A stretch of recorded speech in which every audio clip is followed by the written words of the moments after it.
Today I'm going to show a few different ways to get up to the top of the cliff. A common question is, how do you get the rope up there to go top rope soloing? If you're there alone, somehow you have to get up to the top anchor safely, and there's a few different ways to do so. But in this case, we have a friendly little scramble off to the side. I'm bringing my rope, of course, rope protector, rappel device, and a few draws for directionals, then my climbing shoes, and a PAS. All right, I walked around the side of the cliff. My route is over there. I'm gonna keep going up and around. So I'm carefully walking to the edge of the cliff. I'm never gonna get too close. It can be pretty disorienting when you're trying to rappel in of where your route actually is. I like to strategically leave my backpack away from the cliff, in line with the route, as an indicator, a beacon of where to rappel in. If it's right up tight against the cliff, you have to get to the very edge to see it. It may look exposed, but I'm pretty comfortable here. I can see my bag. This is the 12 plus, the 511's right over here. So 11D is gonna top out somewhere in this zone. I don't need to know exactly where the anchor is yet. I'm gonna go rappel in from that tree, and then I can get a bit of leeway side to side to find the actual anchor. And this is the kind of thing you're only going to want to do at an obscure crag. Rappelling into a busy crag is very inappropriate and is going to risk knocking things down on people below you. I'm only doing this because no one's here. By rappelling in, I mean rappelling on a fixed single line. So I'm not setting it up to retrieve my rope off that tree, but for now, I can easily go over the edge of the cliff and find my anchor. And my anchor is right here. Getting down to this anchor is a little bit technical. There's a bit of risk here as I come from the side of swinging over. So what I personally like to do is tie a backup knot a few feet below the gree-gree, and I'm going to use both hands, down climb a little bit till I'm even with the anchor. Then I'm gonna use my PAS to go in straight. Then I can slack my fixed rope. Tie a knot of your choice and refix to the anchor. So I slacked my PAS. I'm on the gree-gree, on the anchor. I always weight my next system before I undo my previous.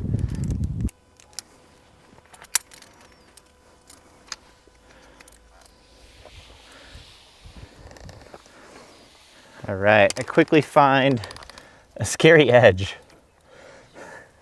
The route's steep and down left. I definitely want to protect this edge. So I'm going to throw a quick knot below my gree-gree.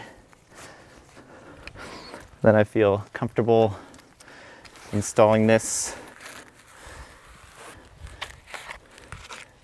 Then I'm going to set the height, push up a little bit. There we go. That protects both directions of swing.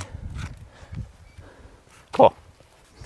So this route is steep enough that I'm going to need some directionals. So just like when you're regular top roping, you clip the strand of rope on your side through the quick draws to keep you into the wall. I'm just going to do directionals down the rest of this pitch. So a lot of people ask if you can use a dynamic rope for top rope soloing. And what it really comes down to is that it's slightly less durable, often a smaller diameter than a static rope, and with less sheath percentage. But it also is a little bit too stretchy if you're doing long pitches. But here today, we're on a 20-meter cliff. The stretch is not going to matter. I'm being really careful with my rope protection for any sharp edges. And I feel totally fine top rope soloing on a dynamic rope for this scenario. So I don't need the directional every bolt. Just those top two looks like enough. Okay, coiled my rope for weight for auto feeding. For this flowy warm-up pitch, I'm going to use my 2 progress capturing pulley setup. Both devices are engaged. I double check that I have my gree-gree to get back down, and then I'm off.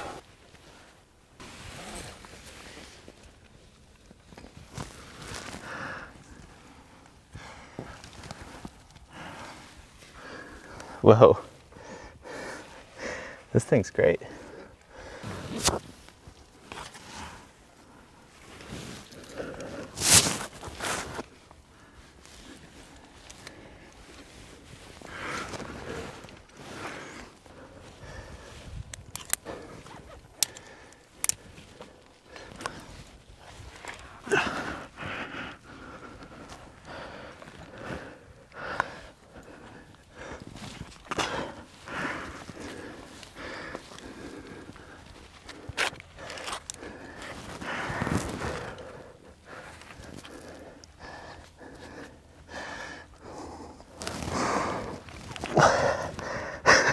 It's a perfect example when you want to get that rope protector out of there. I'm going to show a partial rip. I can still push it to the anchor.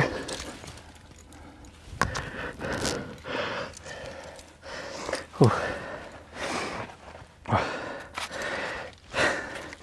So if I just rip the protector but don't re-rack it, I can push it for a little while until I get a more comfortable position. Whew. All right. That was a crazy pitch. So if I want to top rope solo this pitch and there's no access to walk around to the top of the cliff, or if it's a relatively busy cliff where it's inappropriate to be up top knocking things down, you can also stick clip up the route with some basic lead rope solo knowledge and a pair of ascenders. I'm going to start with a 2-bolt inline redundant anchor with my second bolt quick link slide cinch. So you don't need a full lead solo setup.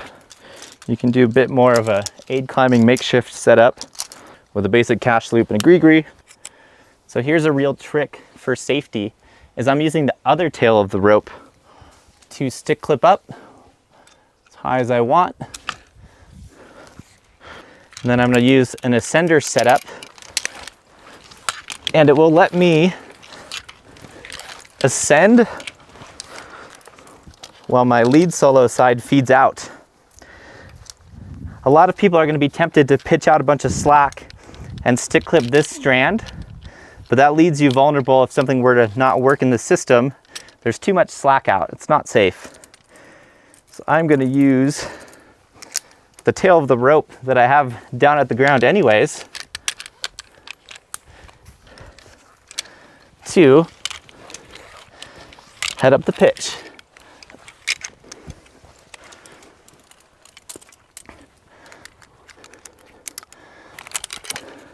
Once I'm at the point that I'm stick clipped into, I'm going to sneak a draw underneath the auto locker,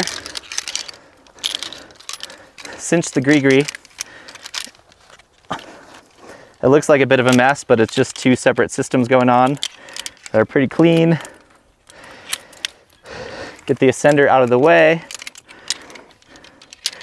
So I'm back on my gree-gree.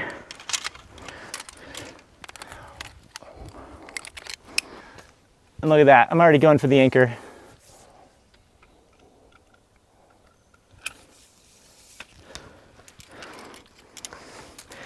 Get those ascenders back in the mix.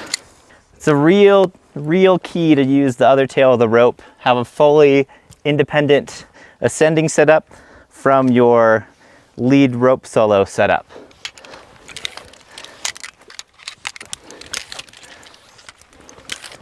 But while I'm going up, I'm still going to practice good lead solo hygiene and be clipping behind myself.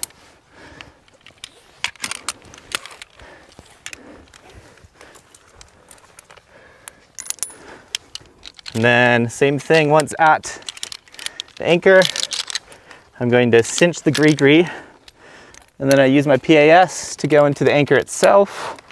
Now I am hanging off the anchor, and I already have the tail of the rope up here that I conveniently can fix the rope with. And I'm only into 1 bolt because I'm still on lead solo.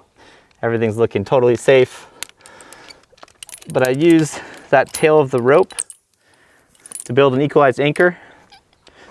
Then I'm going to switch the gree-gree to that strand.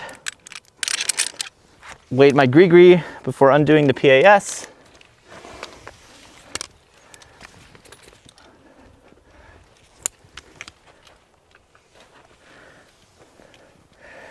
And zip on down, being careful to not impale myself with my stick clip. It can be super useful to go to a crag and know lead rope solo tactics well enough to either aid, do a pitch, get to the top once with some lead rope solo shenanigans, and then you can reverse back to mellow top rope soloing and hit a few different climbs. So if you're planning on stick clipping up the route, you better bring your dynamic rope because it protects you better on the way up. You're going to take a dynamic fall, standard lead rope solo fall.